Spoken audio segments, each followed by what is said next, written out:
Hey guys, Reefer here, back with another update of the Red Sea Reefer 350. As you can see, the tank looks a lot different than it did before.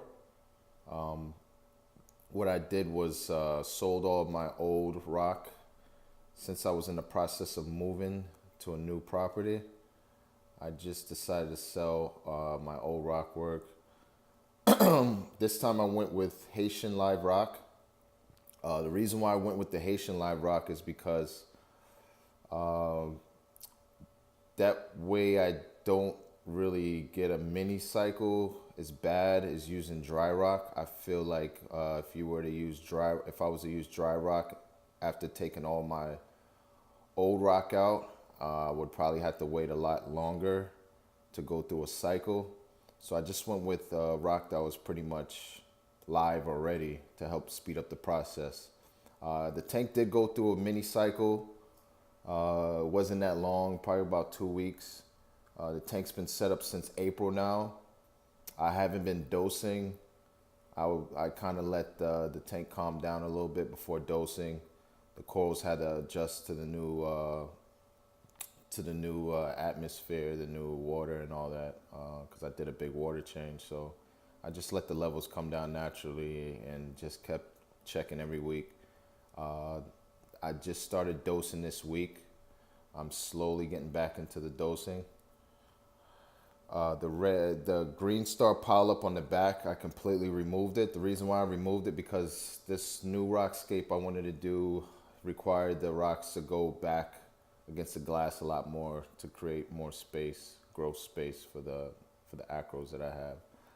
I did keep some frags from my old setup after I sold. Before I sold most of the colonies, I had fragged the colonies that I wanted, so I was able to pretty much restart my tank with the same corals. And when I sold the rock, I was actually able to pick up some radions. So I used the money from the corals and the rock after I sold it to pretty much buy some radions. These lights, man, these lights are. I should have bought them a long time ago, man. I'm upgrading I upgraded to the radions from AI Hydras. The AI Hydras are good lights, but for some reason, these radions, man, the color that they put out is like no other LED I've seen, man. The LED, and they're so strong, they're powerful.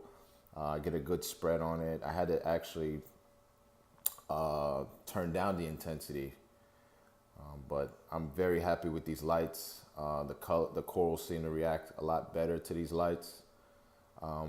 Being that I got these lights, I just went ahead and took off the LED. Sorry, not the LED, the T5s for now. I feel like the T5s, maybe later down the road after growing the corals out, I'll probably put them back on. But I like the look of the RMS mounts. It's a cleaner look, and I didn't have to hang hang anything or put holes in the ceiling.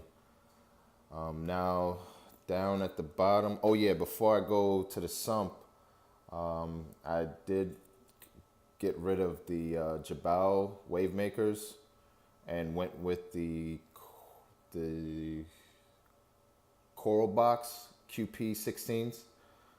These pumps are way quieter than Jabals or the Jacquards, and they put out a wider flow pattern. So I think these QP16s are kind of overkill for this tank, but I reduced it down to like the first level and getting a pretty good flow pattern in here.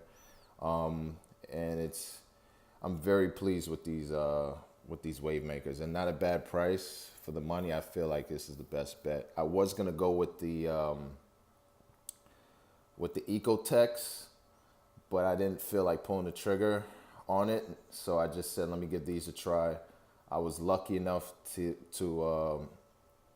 have somebody give these to me. A friend of mine that's in the hobby as well, he actually gave me these wave pumps. So I said, let me try these out before I go to the Ecotex, and I've been pleased with them. So he actually saved me a lot of money. So for that, I'll take care of him somehow. I'll probably give him some frags or whatever.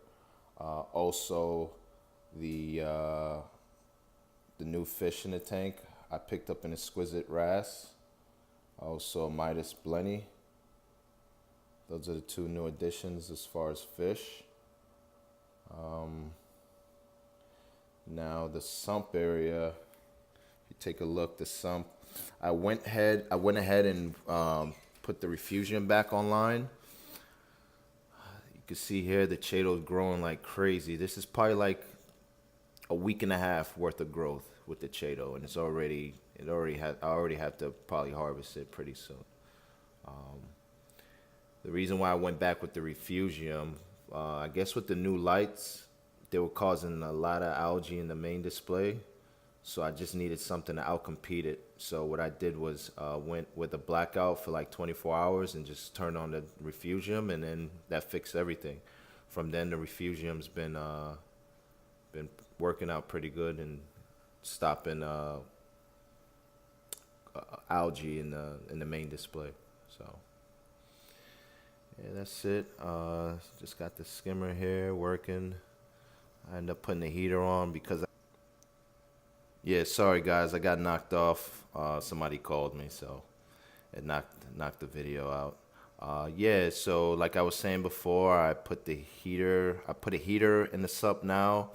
The reason why I put a heater back in the sump is because my girlfriend likes to keep the house very cold. She likes to keep the house at 73 degrees for some reason. I don't know. And you got to please the woman. So I had to put a heater in. Since I took off the T5s, the tank display is not as warm. So being that I only have LEDs, I put a heater back on to pretty much keep the temperature between like 78 and 76 degrees, and then it just warms back up. But yeah, that's it. That's the Red Sea 350. I got some new frags. Waiting to see how they grow out. They still have to color up. Just got them in. Also, the tank is just now, getting back on uh, on board with everything and stabling out. So hopefully, I can show you guys some nice growth in colors in the future.